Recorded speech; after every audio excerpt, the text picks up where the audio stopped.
Welcome back. You're watching The Money Show with me, Kavita Thapliyal. Now, managing finances is a very important part of our lives, and this is because not only do we need to maintain our regular expenses, we also need to plan our insurance needs, taxation matters, and also plan for our retirement. However, many of us tend to neglect our finances either because we do not have the proper knowledge or are hard pressed for time. Now, that is why it is very important to have a financial advisor who can sort out your financial life.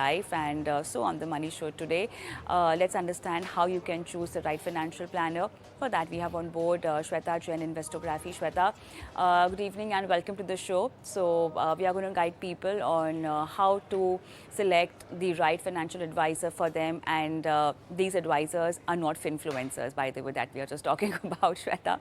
Okay, so Shweta, tell us what all does a financial advisor do for you? Yeah, hi Kavita. Thank you for having me on the show. And yes, having a financial planner is really, really important.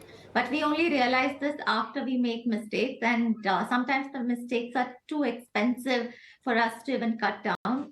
So it's important for anybody and everybody, actually. People think that they would need financial advisors only when they have a lot of money. But I think you need a financial advisor to get you to that much money. So I think the idea is to help you go down a path that you see yourself going down with, and you choose a path rather than it, life taking you somewhere. I think a financial planner will help you set right your life, help you understand what is important to you. So it's not like a generic plan. It is focusing on your personal finances, because that's what we're talking about, right? So it helps you understand what is important to you, what is your money personality, what are your goals, how to have conversations with family about money. And I think it goes just deeper than selecting the schemes or stocks that you invest in. It's how to manage that money to maximize your life and make it a richer life. All right, so there has to be a list of do's and don'ts, or maybe a list where you can identify the right kind of financial advisor for yourself, right?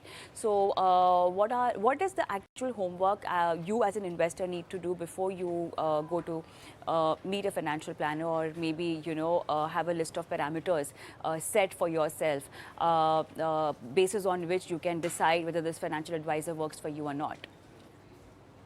So there is a list, yes. Again, with each answer, you may see that you're either getting closer to that advisor or far away. So it starts off with qualifications. So what is the person's educational qualifications?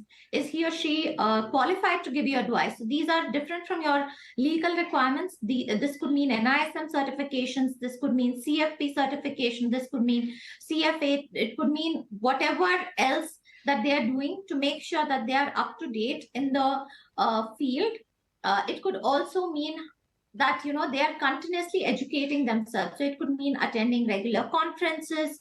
What are they doing to upgrade their knowledge and their product information, their financial process as to what the world is doing today, where they are going, and how it is impacting them. So basically, being qualified to give you advice.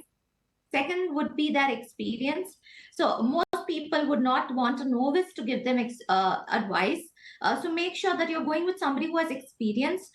It could mean 5 years plus, it could mean 10 years plus, whatever it is that works with you. Some people like having gray hair in their advisor. So I do have gray hair as well. So making sure that your expectation of the advisor in certain terms, even if it's sort of visual, right? So their experience would translate into good advice for you, because they would have had that many more different varied experiences, also experience with clients like you. Third would be testimonials from existing clients. So if they're able to provide, whether on their website, whether on their social media pages, or in person to you, there are clients who are happy to talk to new prospects or new investors and tell them who their advisor is, how they've helped them. So testimonials, references. So again, these are people who would refer customers, or the advisors themselves could refer to a few people and say, okay, these are my clients. You can talk to them in person or on the phone, or anyway. So the next point would be, I think the fifth point would be a team. How comfortable are you with a single advisor versus a multi-office, multi-brand ambassador advisor? So it would be how big of a team that you want working for you, right? Not saying either one is right or wrong. You have national distributors, you have national advisors. Make sure that the advisor you're going with, you are comfortable. Absolutely nothing wrong with going with somebody who is a one-man show or a one-woman show if they're able to give you the advice and the experience that you deserve. Legally, what are the registrations that they work with? So if it's an distributor versus an advisor, if it's a financial advisor registered with SEBI, if it's a distributor who's working with products, charging you a fee or earning a commission from your products, as long as they have clarity of where the revenue is coming and they're clear about it and upfront and transparent about it with you, I think that's absolutely fine. So clarity and being transparent about their revenue is really important. What is their process? I think if they're able to explain that process to you, whether it's of choosing a scheme, whether it's their process of asset allocation, their process of financial planning, they should have that clarity and they should be able to communicate it to you.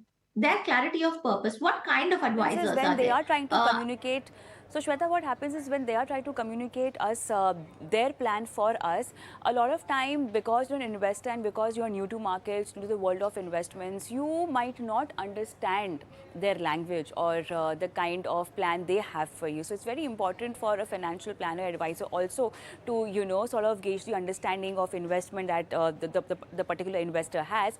And also a bigger question, because Shweta, we are talking about our hard-earned money, and how do we actually build the trust factor, you know, from whoever we are getting our financial advice or getting our portfolio investment, because this person is going to be there for all our financial goals. It is going to be a long-term relationship, and trust is something that builds over time, definitely. But what should be that first step towards, you know, at least to begin to start trusting your financial advisor? So I think two things help build trust tremendously. One is ask the difficult questions. So ask them how they get their revenue, and ask them how they choose their schemes, how they work with funds. I think this will help you. The more transparent they are, the more trust they will be able to build in the relationship. And the second is definitely testimonials of existing clients. If you have come through somebody that you know, even better. So if there's a reference that's there, even better. So if you know somebody who has an advisor, the best way would be to ask them to refer. And even before you ask them to refer, ask them what is it about the advisor that they like, right? Because they've been working with an advisor, what has their experience been like? So a lot of times, because the advisor's language, like you said, these people, the new investors may not understand, because it may be more financial, it may be more technical, or investors may feel that you're dumbing it down for them. But having somebody who is an investor themselves would also help. So ask your friends, colleagues, who would they refer to, rather than going to an advisor and then asking them to give testimonials, because it may feel that they are obviously going to share with their reference with somebody who only has good experience. You may not hear the bad thing, right?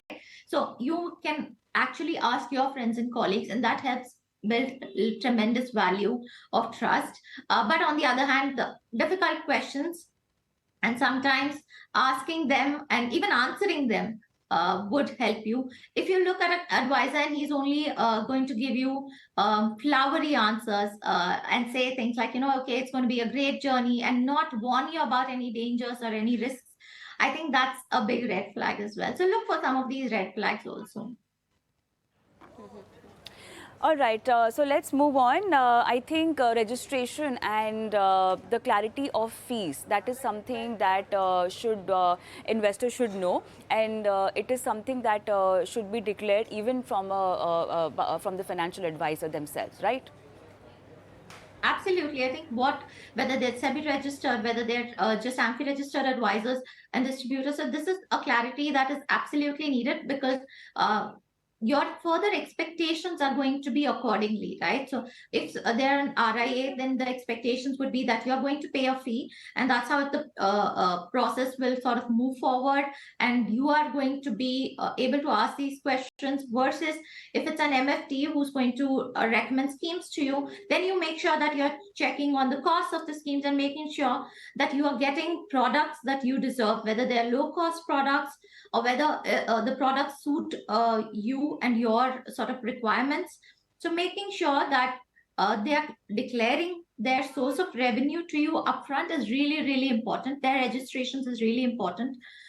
So make sure that they're explaining to you and guiding you through the whole process, rather than you going on asking questions and only then getting answers. I think that's something else that you should look for, that the person, that the advisor is happy to share information and knowledge, whether it's through educational sessions, whether it's through one-on-one sessions, whether it's online, in person, whatever, that they are able to share these upfront before you asking them, because you will only ask them if you know about something. If you don't know, how are you going to ask the right questions as well? So make sure they're upfront with information and are ready to upgrade your knowledge as well. And if you have a question, they don't treat it as a doubt, but treat it as a genuine inquiry rather than getting offended. I think them happy to clarify doubts would be another a good green flag for you to go ahead.